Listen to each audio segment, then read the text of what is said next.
welcome to the special speech of the Right Honourable Liz Truss, member of the UK Parliament, hosted by the Prospect Foundation. My name is Grace Huang, your MC for today. Former Prime Minister Truss has long been a staunch friend of Taiwan. During her tenure as UK Secretary of State for Foreign, Commonwealth and Developmental Affairs, the UK government expressed the importance of maintaining peace and stability across the Taiwan Strait on numerous occasions and affirmed that the UK has clear interests in ensuring peace and stability across the Taiwan Strait. And today, it is a pleasure and an honor to be joined by Ms. Truss. To kick off, I would like to welcome Chairperson of the Prospect Foundation, Dr. Chen Tangshan, to give us the opening remarks. Ladies and gentlemen, please join me to welcome Dr. Chen.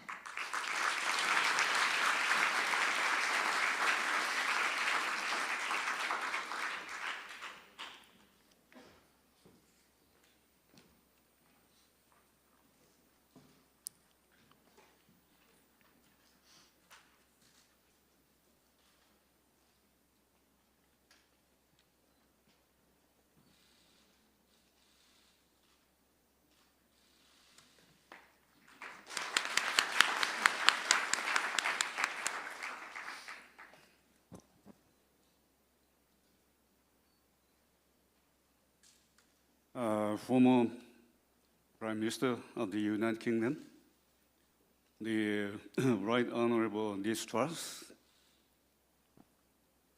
Member of the Parliament, Honourable Mr. of Foreign Affairs, my good friend Joseph Wu,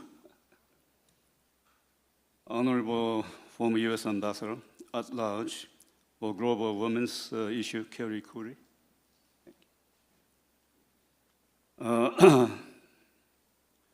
Honorable former Japanese State Minister of Defense, Yasuhide Nakayama, esteemed guests and colleagues, good morning. It is my great honor to welcome the former Prime Minister to Taiwan at this real crucial juncture. We understand it has been over a year since the outbreak of the Russo-Ukrainian war. The unwavering resistance of the Ukrainian people and the sustained support from democratic countries around the world have helped contain the authoritarian aggression. Here in Taiwan, we also face similar threats by an increasingly aggressive People's Republic of China. Beijing's military intimidation continues unabated as it seeks to establish a new normal in the Taiwan Strait. Air and naval incursions across the median line have increased significantly since last August. Besides military actions, the PRC's use of information warfare, economic coercion, and the gray zone operations also challenge democracies worldwide. Xi Jinping's recent visit to Russia also is a clear demonstration of the two authoritarian countries' deepening cooperation and a serious warning to the democratic world. During her time in office, Prime Minister Truss urged Western allies to provide more support to Taiwan to ensure that Taiwan has the ability to defend itself. So during the tenure of Foreign Secretary, she had already shown great support for Taiwan. So we are grateful for her long-standing commitment to Taiwan. Today, the United Kingdom is leading the international community to confront authoritarian challenges. The United Kingdom is the second largest provider of military aid to Ukraine. It is also the first country to provide long-range weapons to Ukraine. Additionally, the British government approved a sharp increase in exports of submarine parts and technology to Taiwan last year. So at a time when democratic system face severe challenges, we believe that action always speaks louder than words. The United Kingdom has shown that supporting Ukraine does not mean diverting support from Taiwan, and that supporting Taiwan is not a distraction from supporting Ukraine. This is really a wise words, really wise words. So as Prime Minister Truss pointed out recently, I emphasize this point. So once again, I and the people here in Taiwan, thank you very much, Prime Minister Truss. So we are all very, very happy, looking forward to your speech. Thank you again. Thank you, Dr. Chen. Please be seated. And now, ladies and gentlemen, I'd like to invite President of the Prospect Foundation, Dr. Lai Yizhong, to introduce today's keynote speaker. Please join me to welcome Dr. Lai.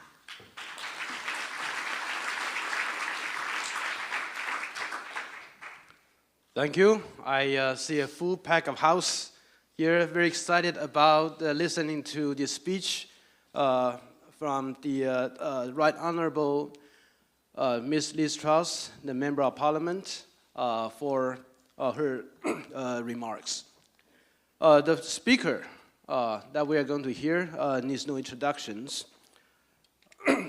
Right Honorable Ms. Liz Truss has been in long service in public services, and before becoming the Prime Minister of the United Kingdom, there are several posts that she held, including the Foreign Secretary and also the State Secretary for the International Trade, among others.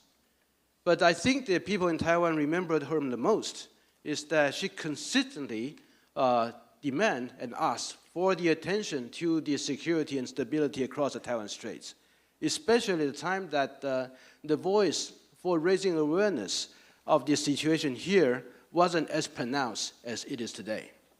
And it's also very hard for Taiwanese people to remember that right after Liz Truss left her post as a Prime Minister, she continued to voice the support for Taiwan and continue to argue that the people, especially in Europe, need to come to rise for the defense of Taiwan and help Taiwan to defend themselves.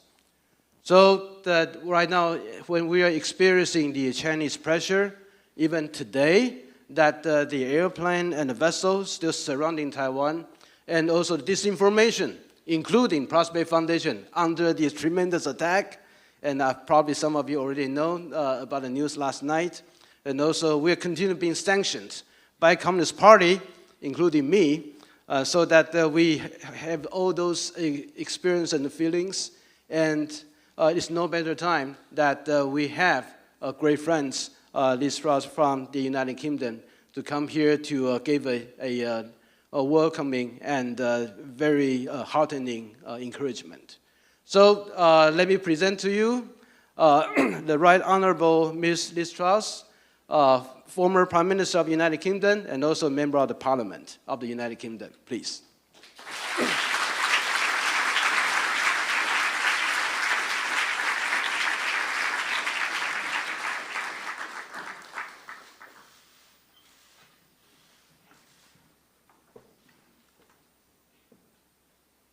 just move this.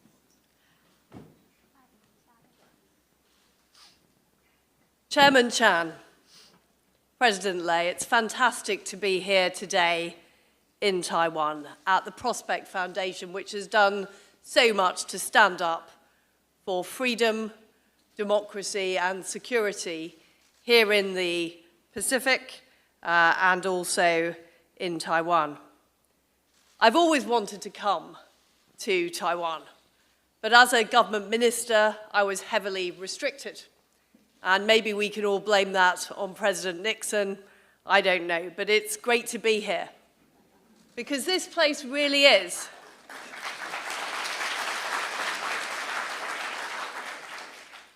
it really is a beacon of freedom, of democracy, of free enterprise, of a free society. But it is also on the frontier of freedom in what is now a very serious struggle between democracies and authoritarian regimes around the world. You here in Taiwan know what the threat is, and you know what the alternative is. It's tyranny instead of freedom. It's control, not choice. It's arbitrary decisions made rather than proper justice. And the reason you know what that threat is only 80 miles away, there is a totalitarian regime where that is a reality. And the threat that poses is not going away. In fact, that threat is increasing. Recently, President Xi has stepped up the threats. He's made statements about so-called reunification. He's been sending increased numbers of warplanes on sorties into Taiwan's air defense zone. And the Chinese Communist Party are making it very clear that they don't want to see Taiwan exist in its current form. And that's because you are a direct challenge to everything the Chinese Communist Party stands for. People here in Taiwan are better off than they are in mainland China. They're freer than they are in mainland China. And they're happier than they are in mainland China. In fact, according to the World Happiness Index, there are a full 37 places higher in terms of happiness than mainland China. Now, the reason I've come here this week is I am a huge admirer of Taiwan and the Taiwanese people. I want to do all I can to help ensure your continued success. I want to increase awareness of the position that you find yourselves in. And I'm also here because I believe that this is the most consequential place in the world for what is the most consequential struggle of our time. If you look around us here in Taiwan, you can see this island democracy is thriving. Under the brave leadership of President Tsai and the rule of law, we see state-of-the-art buildings, we see new industries emerging, we see modern technology and innovation. We see exports from Taiwan going around the world, whether it is semiconductors or bubble tea. You are having a huge impact right across the globe, and you're powering the modern economy. 90% of the world's most advanced microchips, 60% of mobiles, laptops, and computers all have content produced here in Taiwan. And the shipping routes that surround Taiwan are absolutely vital for global commerce. And if you look at the performance of the Taiwanese economy, 3.2% growth on average every year since 2013. Well, I can tell you many countries in the West have a lot to learn from Taiwan, where we in our economies have seen an increase in regulation and an increase in the size of government. In Taiwan, what we see is we see free enterprise powering a very successful economy. You show us all the potential that free democracies have. And you also show the importance of freedom and self-determination in delivering and being a successful nation. And we can see what happens when that freedom is taken away.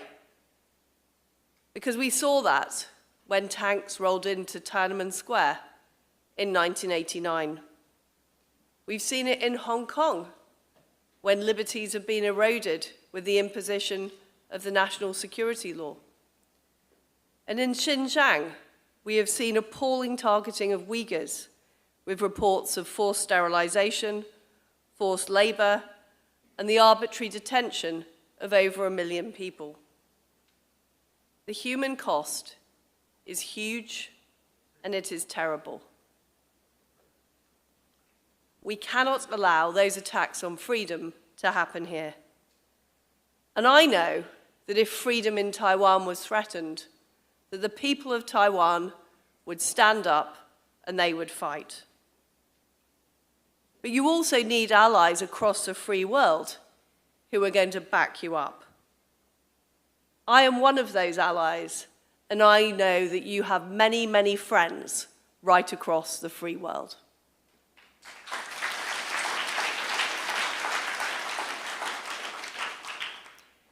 I believe that the biggest danger to the future of Taiwan is fatalism. Not on your part, but a fatalism in the free world, that somehow a Chinese takeover of Taiwan is inevitable.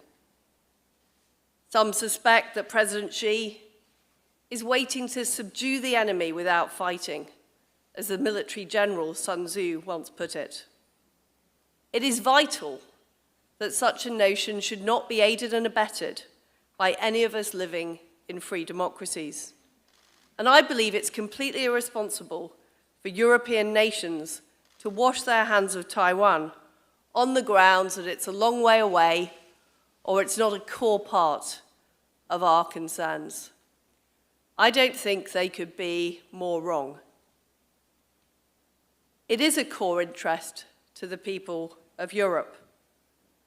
A blockade or an invasion of Taiwan would undermine freedom and democracy in Europe, just as a Russian invasion of Ukraine, a successful domination of Ukraine, would undermine freedom and democracy in the Pacific.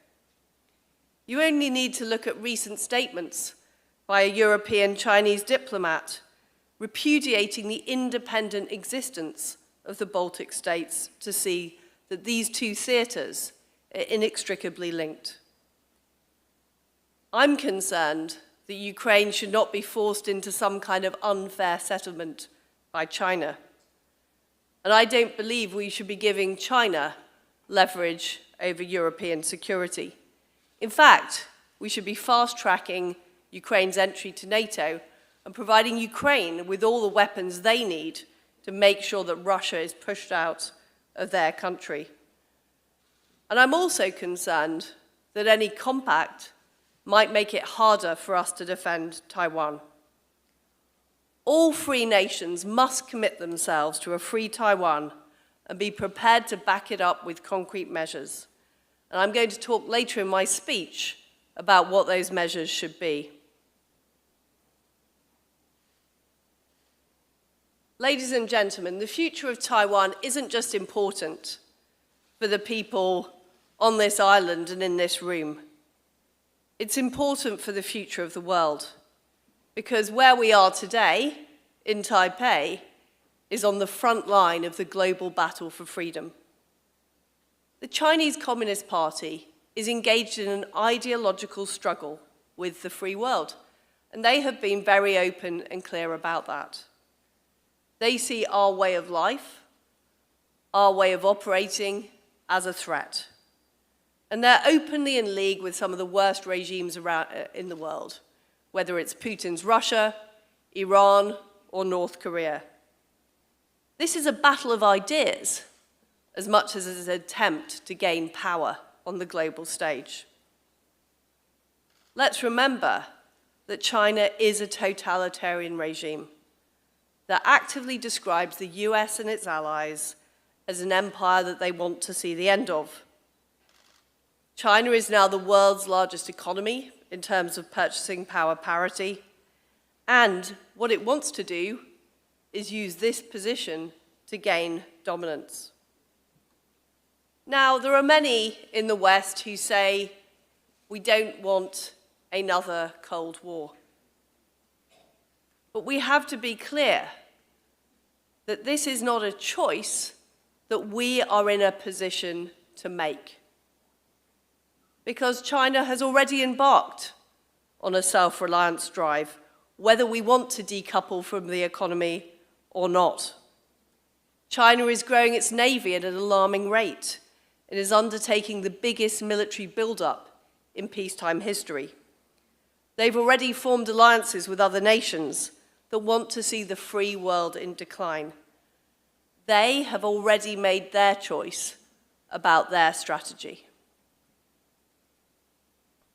The only choice we have is, do we appease and accommodate that strategy, or do we take action now to prevent conflict? Last summer, the new British Prime Minister described China as the biggest long-term threat in Britain, and he said that the Confucius Institute should be closed. He was right, and we need to see those policies enacted urgently. The UK's integrated review needs to be amended to make it absolutely clear that China is a threat. Confucius Institutes in the UK should be closed down immediately.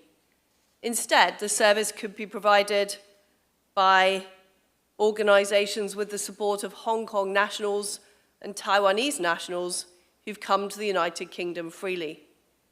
We also need to make sure that we rule out the resumption of the Economic and Financial Dialogue and the Joint Economic and Trade Commission, because we cannot have more integration with the Chinese economy. Recently, there have been too many mixed messages from the free world. We need to end that ambiguity. This is because there are still too many in the West who are trying to cling on to the idea that we can somehow cooperate with China on issues like climate change as if there's nothing wrong. As if there are bigger issues than Chinese global dominance or the future of freedom and democracy. But without freedom and democracy, there is nothing else. We know what happens to the environment or to world health under totalitarian regimes that don't tell the truth. You can't believe a word they say. Look at what's happening in terms of carbon production. New coal-fired power stations are being fired up as we speak. And in China, local governments approved more coal power in the first 3 months of 2023 than they did in the whole of 2021. China did not keep its promises on Hong Kong, and crucial liberties have been eroded. Chinese officials speak of the Sino-British Declaration of 1984 as a meaningless historical document, despite it being a legally binding declaration which is registered at the United Nations. And during the COVID pandemic, they refused to reveal what was going on within their shores, exacerbating the problem for the whole world. But despite the evidence, some in the West continue to turn a blind eye for one simple reason, and that reason is economics.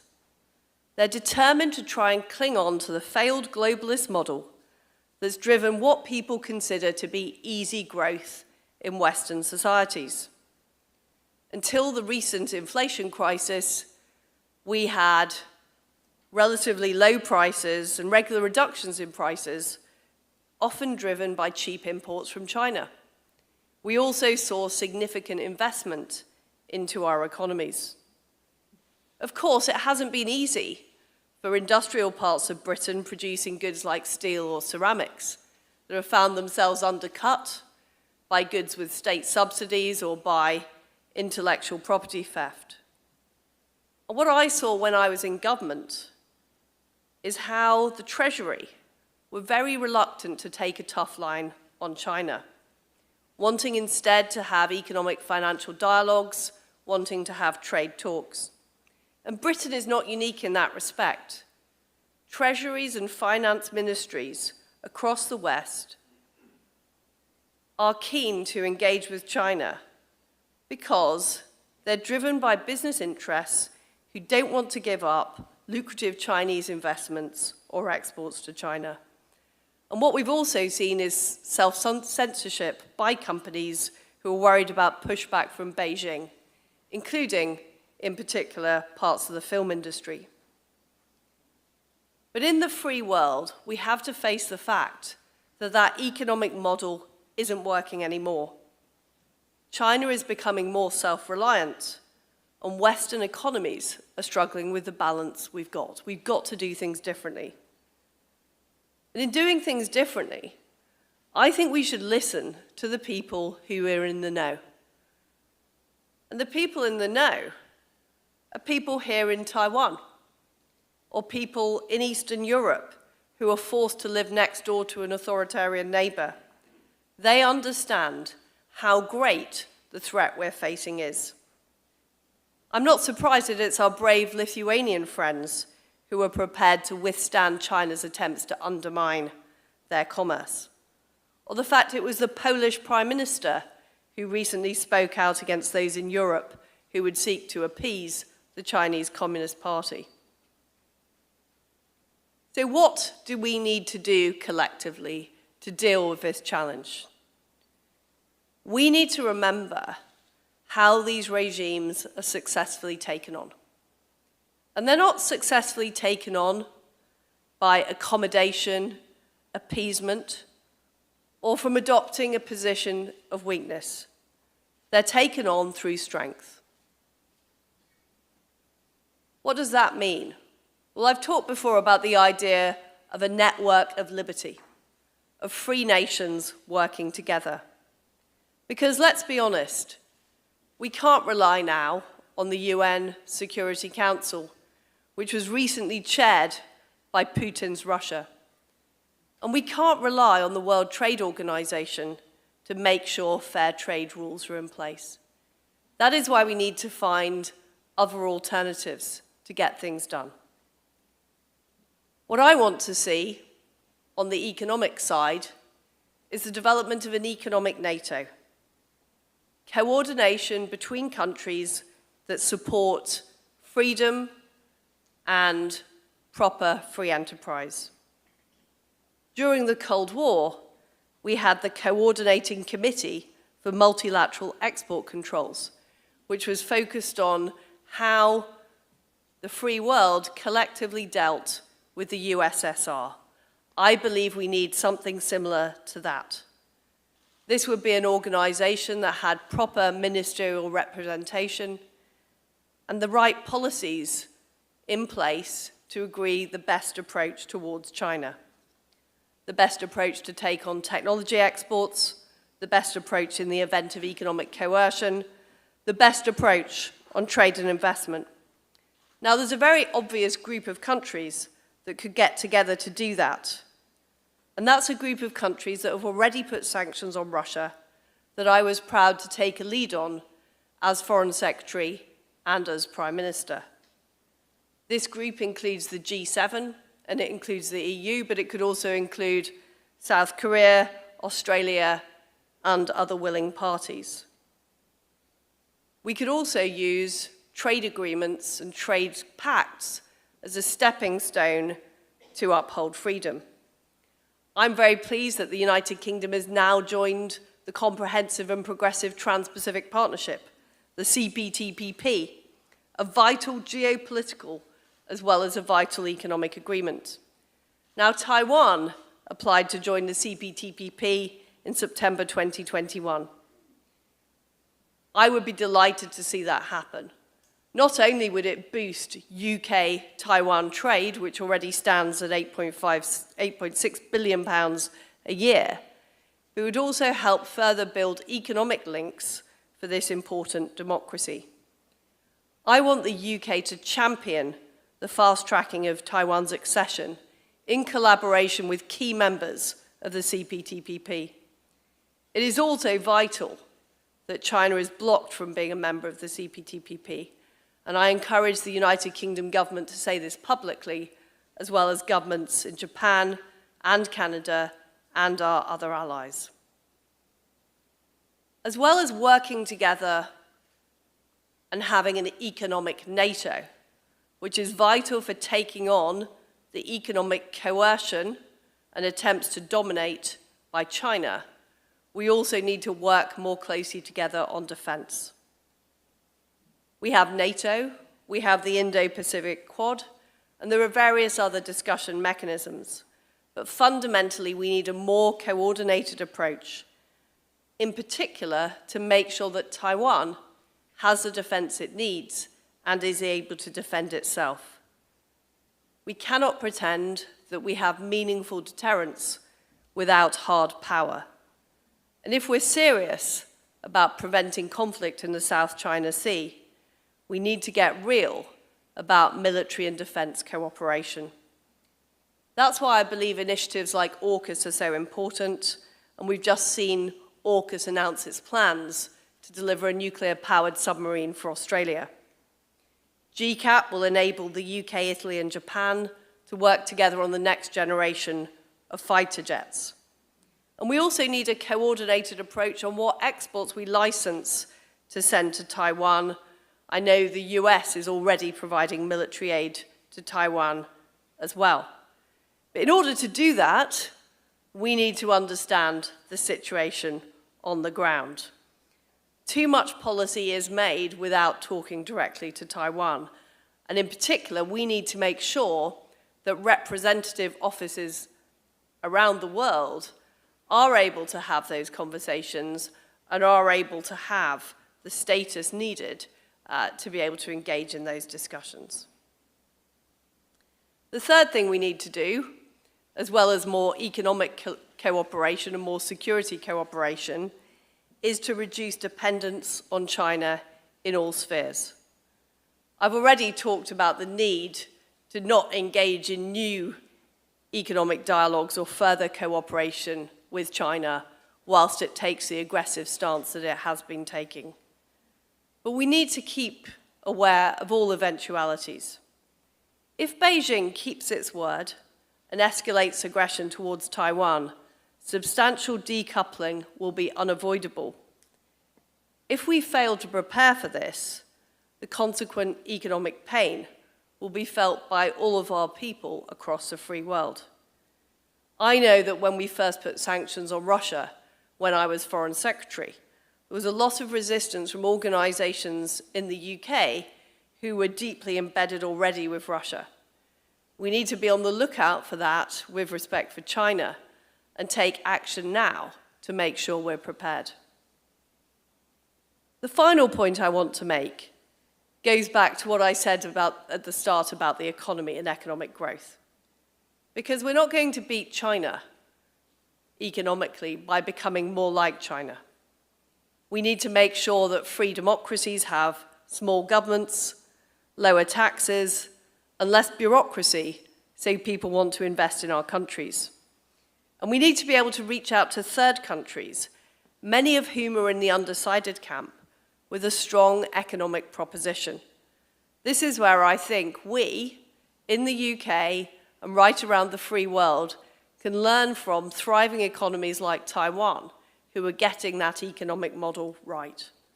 Because we're going to have to do significant economic reform at home to make sure we are match fit to take on these authoritarian regimes.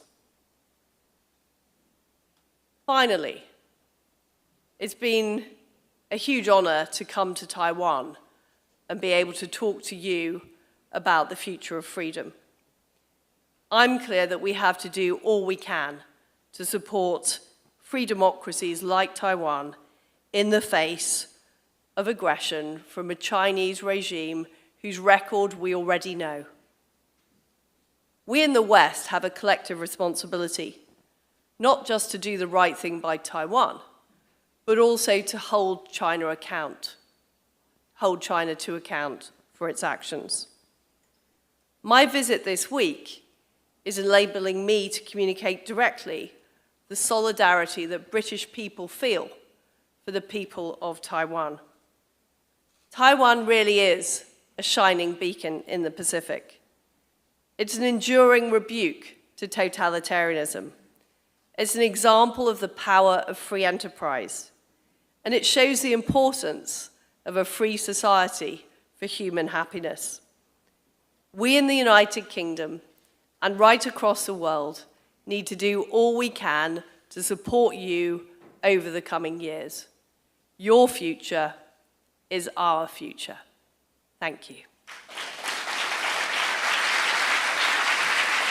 Thank you once again to Ms. Truss. Ms. Truss, please remain on stage for the panel discussion. Thank you once again for your strength and also your staunch support of Taiwan and also of democracy. And with that, we will proceed to the panel discussion today. And now I'd like to invite the president of the Prospect Foundation, Dr. Lai Yi-zhong, former U.S. Ambassador at Large for Global Women's Issues, Kelly Curry, and also former Japanese State Minister of Defense, Yasuhide Nakayama, to come up to the stage for the panel discussion.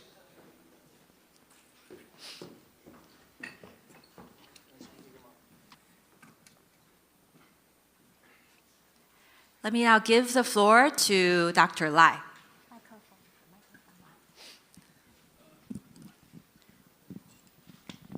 我们工作人员可不可以递麦克风给我们的赖博士？ I'm sorry. Suddenly, I could not find it. I just hide in the plain sight, so I did not discover it. So we all listened to the Ms. Liz Truss' very encouraging and heartening speech for Taiwan. Clearly demonstrated the solidarity of the British people with Taiwan for the freedom and democracies. And now we are going to have a very exciting discussions with two other distinguished guests on the panel to accommodate already a very exciting speech by Ms. Liz Truss. So the first one I'd like to introduce is former U.S. Ambassador at Large for Global Women's Issues and the U.S. Representative at the United Nations Commission on the Status of Women, Ambassador Kelly Curry, and to share with us about her few thoughts.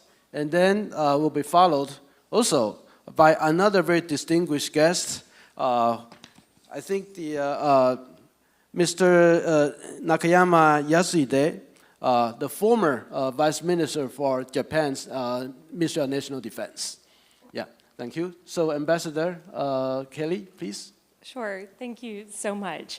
It's such an honor to be here in Taiwan today on this very auspicious occasion and to hear former Prime Minister Liz Truss speak to the people of Taiwan, but also to the world about the importance of this place. I think this is a landmark occasion, and it's the latest in a series of incredibly important visits and visitors that Taiwan has hosted over the past year, and continues to show, I think, the growing importance that the world is placing on engagement with Taiwan. And it's just yet another marker of how much this situation continues to evolve. So I'm very honored to be here, and many thanks to the Prospect Foundation and to the government of Taiwan for hosting us today. Last October, I was here in this very same room for the World Movement for Democracy session. The National Endowment for Democracy, on which I'm on the board, had hosted, it was one of the first big events to be hosted here in Taiwan after the COVID restrictions were lifted.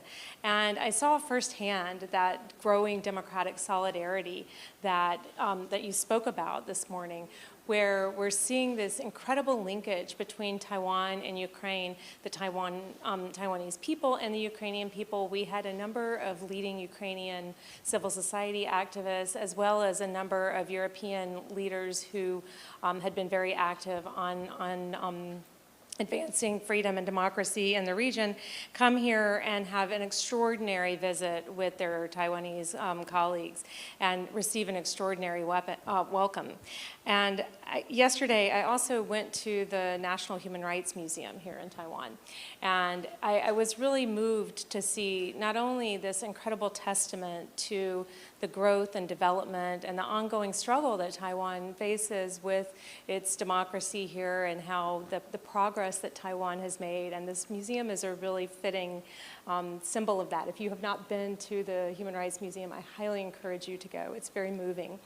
But what was really remarkable is that there is an enormous exhibit at the National Human Rights Museum of Taiwan on Ukraine that was brought together by the Ukrainian community here in Taiwan, especially led by women, who put this incredible exhibit together at the museum to highlight the links and show the relationship between what has happened in Ukraine and the fate of Taiwan's future and democracy. So it was very, very moving, and it really, I think, is a strong example of how this connection has played out over the past year. And it highlights these shared values that you spoke of around democracy and freedom. And I think that this is where we see that our most enduring and effective partnerships in the Indo-Pacific, whether it's with Japan or South Korea or Australia or New Zealand, or most relevantly here today, Taiwan, it's because we do have these shared values of democracy, human rights, and freedom, and we believe in these things. And I think that we're seeing this growing sense in Europe. We've had so many visitors here from Europe recently about Taiwan, about the importance of Taiwan. It's just been unprecedented. We've even had sitting ministers come to Taiwan from Europe, and I think even the US government could take a hint from that and start sending some sitting ministers, our equivalent secretaries of our departments here, to have meetings with their Taiwanese counterparts and really start to continue to build these linkages. I think the alternative to what we're seeing, where Taiwan welcomes and embraces visitors and doesn't ask anything other than solidarity from its visitors, with Beijing asking and demanding that the United States ignore its own dignity and security in order to secure meetings with Chinese officials. The contrast in my mind could not be more stark, and shows that, again, that we need to really rethink about how we deal with both the People's Republic and with Taiwan. I think that it was really important when Dr. Chen noted these gray zone tactics that Taiwan has been really subjected to. And as democracies, we have all really struggled with these gray zone tactics that China employs against countries that it claims to have friendly relations with. These coercive, corrupting, and covert kinds of activities that we see, whether it's in our economic, educational, or political spaces. We've now seen incidents in Canada, in the United States, and across Europe of Chinese interference in political affairs. We've seen this in the Pacific Islands, direct interference in elections, and here in Taiwan, where you are facing an election next year, and we are facing major elections next year in the United States, we expect to see, again, exponential growth in this kind of political interference. And this is where we can all learn more from one another, where we have an opportunity. As you said, we need to talk to those who know best. And Taiwan has been on the coalface of dealing with this kind of political interference from day one. So we have a lot to learn from how Taiwan has dealt with these challenges, how you've dealt with it from your civil society, how you are continuing to evolve tools to be more resilient when it comes to disinformation and misinformation misinformation campaigns. I think about your wonderful Minister of Digital Affairs, Audrey Tong, and the incredible work that her ministry is doing, as well as civil society organizations like Doublethink Labs that are incredibly creative and innovative in the way that they are documenting, identifying, and dealing with misinformation campaigns at the social media and public level. So there's so much more we can do together. And I remember the slogan from the pandemic that Taiwan can help. And I really, I've always taken that to heart because I do think that Taiwan can help and Taiwan wants to help.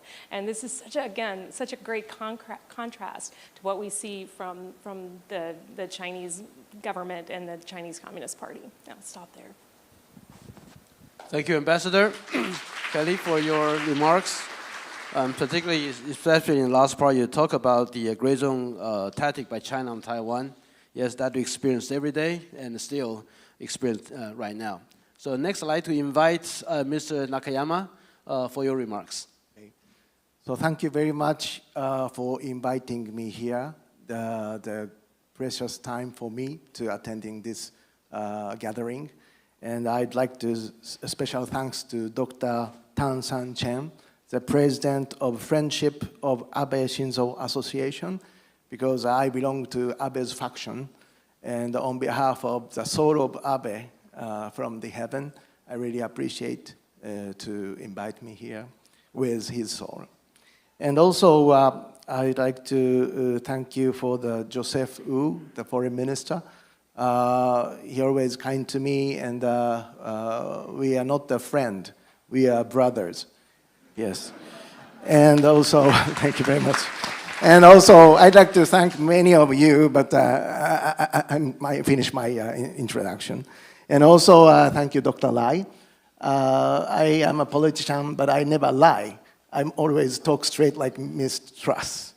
And today, I saw a very good collaboration between the UK former Prime Minister Liz Truss and Truss plus Taiwan tea. You can say trust. So the real trust today exists in Taiwan. And so thank you very much. But I'm sorry, I learned English by myself from Hollywood movies called Beverly Hills Cop 1. So you can know my age and also generation. And I'm sorry, my English is not better than UK or American people. So and also the foundation make a reservation for a good hotel, the American hotel. Everything is a very big size, and but I couldn't sleep yesterday because I'm nervous to write speech in my Japanese, and I think how to translate this script, maybe ChatGPT or something. But I don't trust AI, because AI for communist China is not I for Japanese means lab. AI for China, it's an artificial island. So I don't trust AIs, so I supported by Google Translate. So thank you. So anyway, I think when the Second World War ended, the Chinese president Chiang Kai-shek said, it's a virtue to repay a grudge. It's a famous story. And Japan was saved by his speech. And thanks to you, we were able to create post-war peace and economic prosperity. Once again, I'd like to express my heartfelt gratitude to the people of Taiwan. And it has been 78 years since President Chiang Kai-shek gave this speech. 4 years after this speech, on October 1st, 1949, the country that was founded was the People's Republic of China, a one-party dictatorship of the Communist Party. In other words, Japan fought in World War II against Taiwan, led by Chiang Kai-shek, not against China, led by Mao Zedong. How do you go to war with a country that didn't exist during World War II? And after that, world had a big political contradiction. Japanese Prime Minister Shigeru Yoshida visited Taiwan in April 1952 after signing the San Francisco Peace Treaty. He will conclude an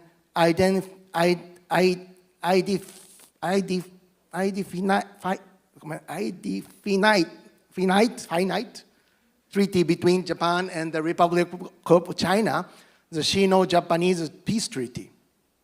After that, President Nixon, which Liz Truss-san mentioned, President Nixon visited the People's Republic of China in 1971, and the normalization of relations between the United States and China began. After that, as you all know, Taiwan was expelled from the United Nations and is now in the current situation.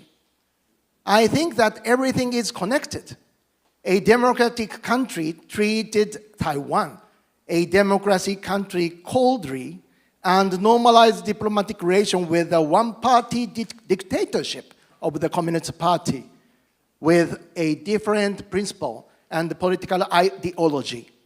In other words, the problem we must pool our wisdom to solve today have paid off as a result of the contradictory, deceitful, and ill-conceived decisions of politicians 80 years ago. I think that is what it is today. We are experiencing the East-West Cold War structure. When the Berlin Wall came down in 1989, there was a feeling that the Cold War was over, but I didn't think so. I thought the Cold War structure would go underground. Given the current situation in Ukraine, I strongly believe that Russia's unilateral aggression should not be tolerated, and I don't think we should allow China-Russia collaboration. Unfortunately, I would say that China and Russia collaborating on all fronts. As you know, Russia is conducting a military invasion of Ukraine. In short, in view of the current situation that the permanent members of the United Nations are violating international law, I think the significance of the United Nations' existence in the first place will be questioned. The permanent members themselves, which should show the example among the United Nations member states, express that there is a need for UN reform in various ways.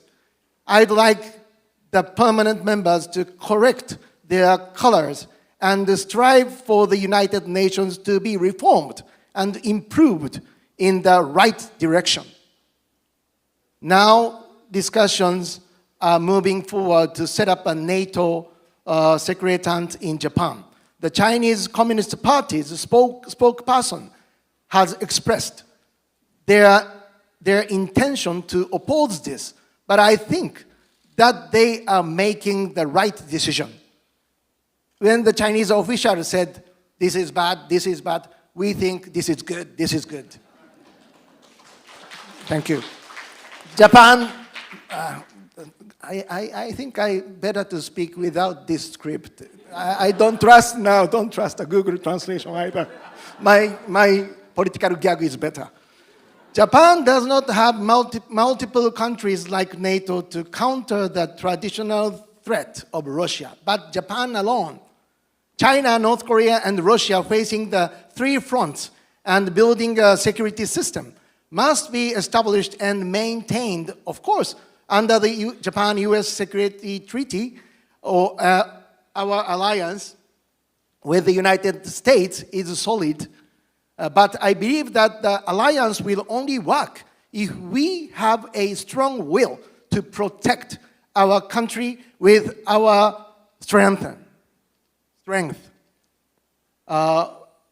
More 3 paragraphs. Compared to about 80 years ago, human beings have not changed in modern warfare, but technology has changed and evolved. We must also respond firmly to new combat domains that differ from traditional combat domains, such as space, cyberspace, and electromagnetic warfare. 90% of the oil resources that come to Japan from the Middle East pass through Taiwan's Bashi Channel. Similarly, 60% of natural gas resources is imported to Japan through the Bashi Channel. Considering the economic aspect, Taiwan's geopolitical importance is Japan's lifeline. Taiwan is an inseparable brother country and family to Japan, as I said. I believe that the time has come for democratic countries to make up their minds to protect democratic countries and their people. Thank you very much. ありがとうございます。Thank you, my other brother, Mr. Nakayama. Thank you. Thank you for your speech and remarks. So right now you can see that on the podium we have 4 countries: Taiwan, that's me, and the United Kingdom, United States, Japan. So we have a new quad right over here. So let's start with this. Since right now that there is a G7 meeting in Japan that's going on. And first I'd like to pose a question to Ms. Liz Truss, that were you still a prime minister right now, what would you say at the G7, especially on the issue about Taiwan, according to many of the suggestions that you have? Well, as I've just outlined in my speech, I think the most urgent thing that the G7 need to do is coordinate economically to take on Chinese economic coercion. What we're seeing is we are seeing bullying on a major scale taking place across the international arena. And yes, it's on trade and it's on trade retaliation, but it's also on investment. You can see that with the Belt and Road Initiative. We can see it with other economic agreements that China is entering into with third parties. And I think there is a window of opportunity for the G7. And if you add the G7, the EU, and our other allies that have put sanctions on Russia, that's over 50% of the global economy. There is an opportunity now for us to take very serious action to deal with that Chinese economic coercion. I fear that that opportunity may not be here in 5 or 10 years' time. So it's the urgency and the coordinated nature of the action that is what is required. And the G7 and other allies need to push on with that as soon as possible. Let me just add a little further. If you are still Prime Minister in the United Kingdom, and supposedly if the G7 right now is held in United Kingdom, would you invite, for example, my good friend Joseph Wu to be there? Since they are going to talk about Taiwan cases, why not just let Taiwanese, we are our own agent, talk about on behalf of ours? How would you think about that suggestions? I do think we need to look at the whole issue of Taiwanese representation, because what is happening at the moment is that China is using it as a tool to undermine Taiwan and to try and lessen the space that Taiwan has to make its voice heard. And I think we need to think strategically about how we take that on, because at the moment they are trying to, the Chinese Communist Party are trying to pit free democracies against each other, and we simply shouldn't allow that to happen. This is why I go back to the point of the UK cannot act alone on this. I've got my views, the Prime Minister's got his views, but this is much bigger than the United Kingdom being able to take unilateral action. I mean, we've seen some very brave examples of unilateral action. We were talking earlier about our friends in Lithuania, who stood up to Chinese economic coercion. But if it is going to change the behavior of Beijing, it has to be collective. And what we don't have, and I know this from being part of the G7 is the G7 doesn't have a secretariat. It doesn't have a sort of permanent footing. It's a useful collection of leaders, ministers, but in order to carry something out like coordinating on economic coercion, we need a much better and more permanent structure. And this is why I allude to the export committee that used to exist. I think it was disbanded in 1994 because we all thought the Cold War was over.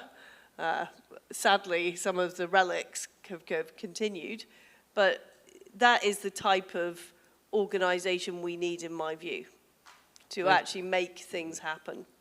Thank you. And also thanks for reminding us that such export committee that existed before, that can be taken as a vehicle to address the economic security issues.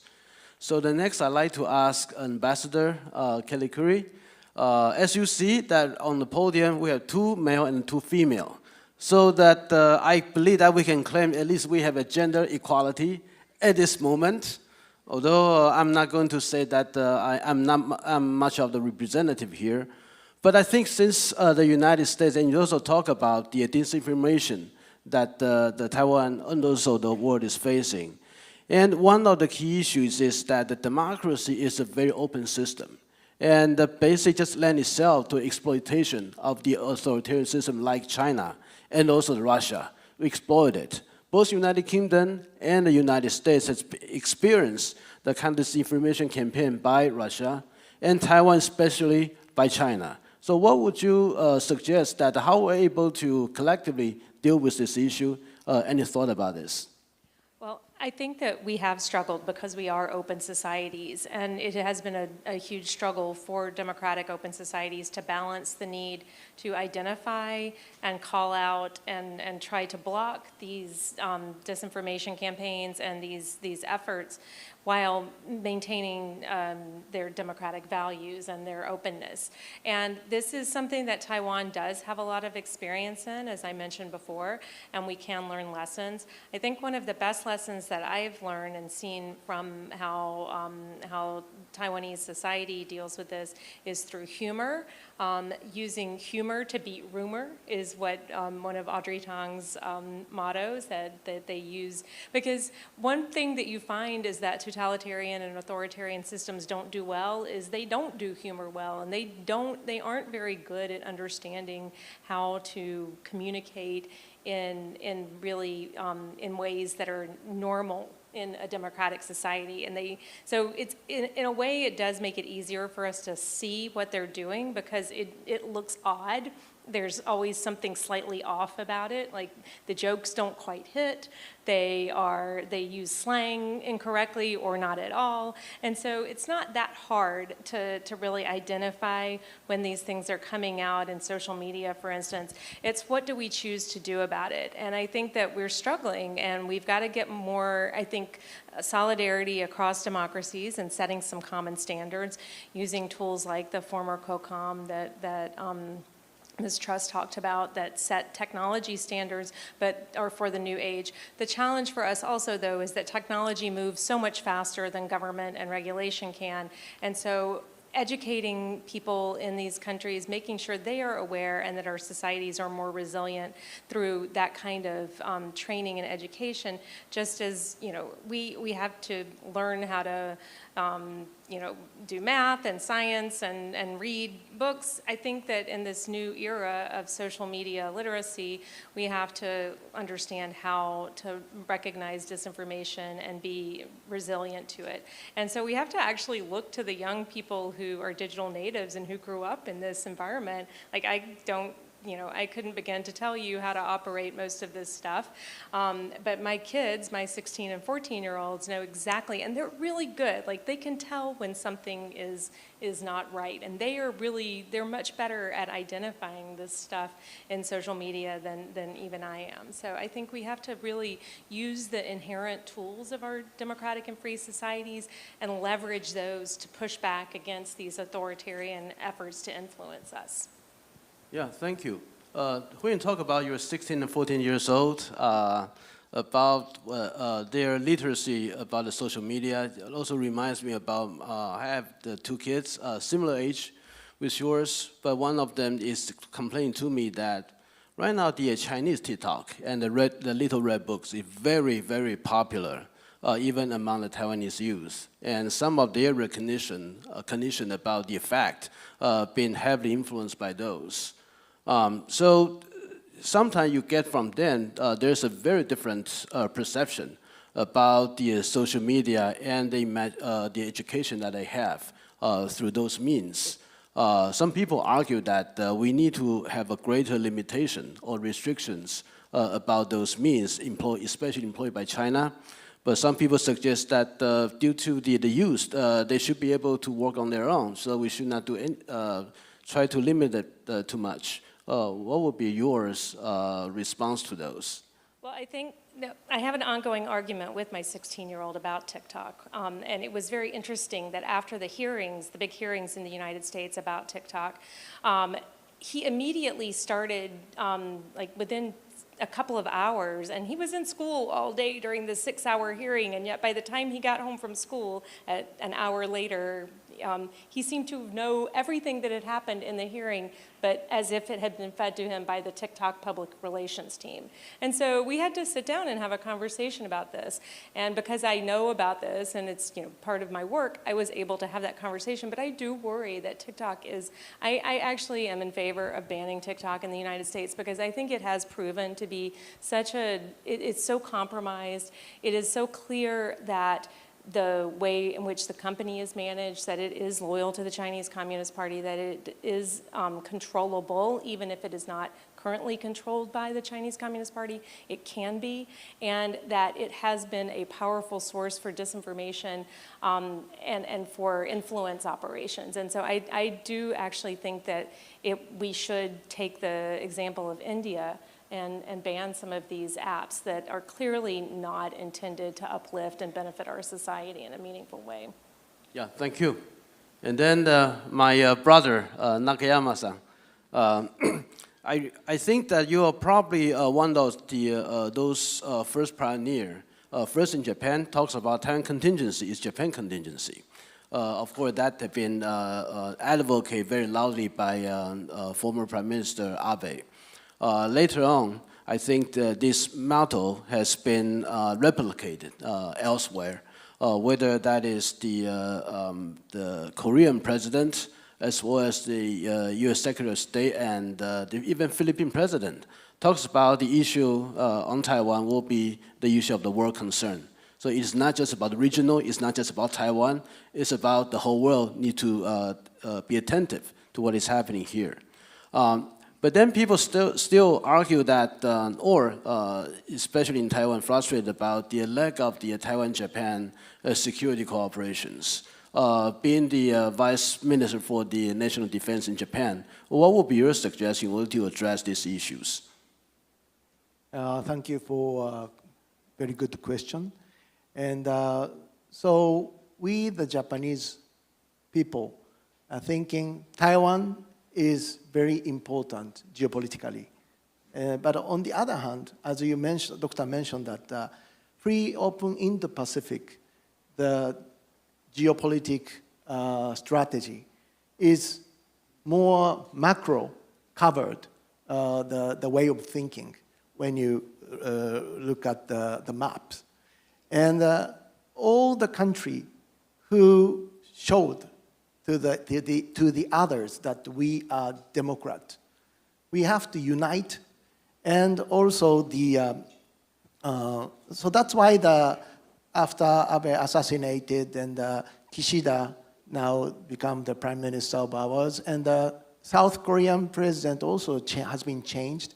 Before, the former one was always against Japan, and the new president of United States is now trying to make South Korea and Japan try to unite.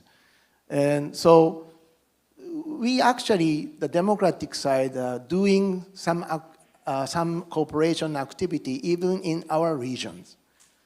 But what we are afraid about, because the one question before okay, this weekend we are going to have a summit meeting, G7 summit in Japan. And if I am a prime minister, I will invite Joseph Wu as my friend. And when the Beijing, some argue or tackling our attitude, we don't afraid of it.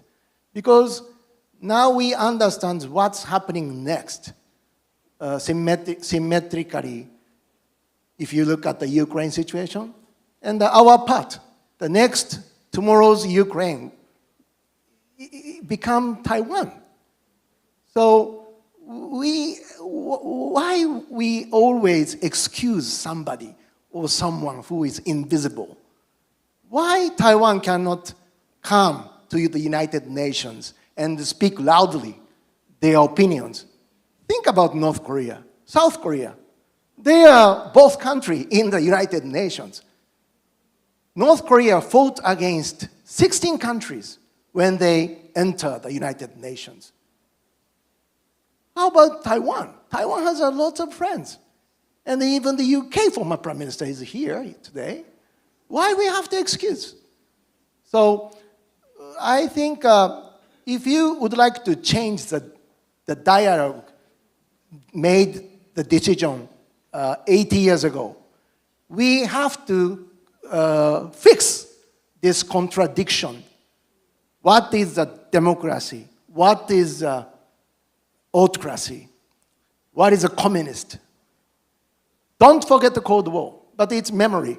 But if you try the future, not happening again like that Nazi or autocracy activities, we have to stand and unite under the geopolitical map of the balance. And now Putin, how do you close the war in Ukraine? If I'm Putin, I cannot say I'm surrender. Everybody knows. So I'm so sure that one day he will put the button of the nuclear weapons. Because without that activity, he might be assassinated by somewhere in space, from the drones, whatever. And we have to think the reality of not the politics, but it's kind of like a gambling of the politics, not to put money in, but the leaders' lives already in. I'm already thinking about why Abe-san assassinated. Who did it? It's a religious cult leader or somebody who against that policy? I don't know. But who got the profit when Abe passed away? Especially in this region, ASEAN country, Asian country, who get the profit? So I really think that who are you excusing somebody? I want Taiwan become more open widely, directly make opinion and decision making, come to every sector, World Trade Organization, WHO. Why the Chinese Beijing always ijiwaru suru, how do you say that, push off the Taiwan? It's a health issue. Taiwan actually reported to and rescue all over the world. Don't forget. So I hope that Taiwan will become one of the state member of the United Nations, officially, not observer. Thank you. Thank you. I think what you said, especially at the end, that every Taiwanese people's hope that we can actually go into the United Nations. Also remember that year 2021, the Secretary of State, Blinken, also mentioned about the meaningful participation from Taiwan, not just in certain international organizations, but in the United Nations system itself. So we hope that can be the reality someday. And I know the time is very short. It's a very wonderful discussions. With that in mind, I remember last year at this time that the people were worrying about the Ukraine, that today will be Taiwan tomorrow. But today, people probably were thinking about, yeah, Ukraine's about to win, then Taiwan tomorrow will win as well. So that meaning, the same sentence, but meaning completely different. But thank you very much for all the very insightful and very interesting and also very encouraging remarks by all of you. So please join with me in thanking for our great panelists and for giving us very insightful discussions. Thank you. Thank you. And thank you, Dr. Lai, for leading an insightful discussion. Last but not least, I'd like to invite the panel to stand up for a group photo.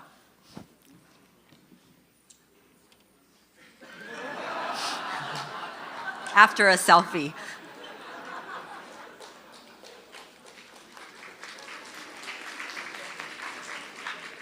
All right, so please stay on stage. We have our photographer here.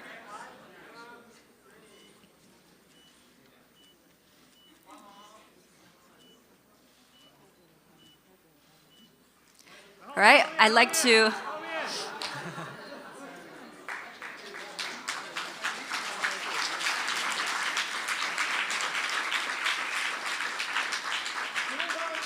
and finally, I'd like to invite Foreign Minister Joseph Wu and also Chairman of the Prospect Foundation, Dr. Chen Tangshan, to join us on stage for one last group photo.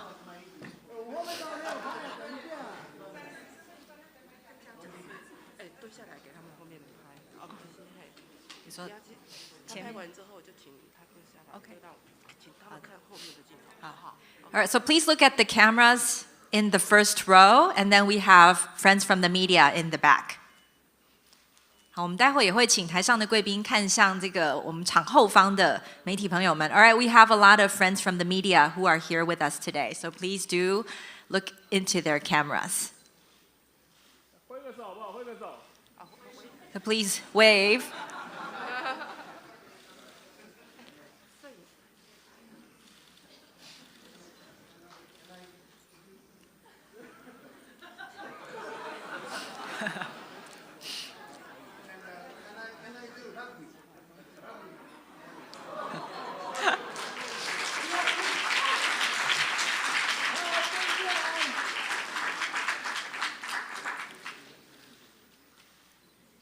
好的，请问各位媒体朋友们，是不是都已经捕捉到今天的画面？ All right, please hold for a few seconds for the press today.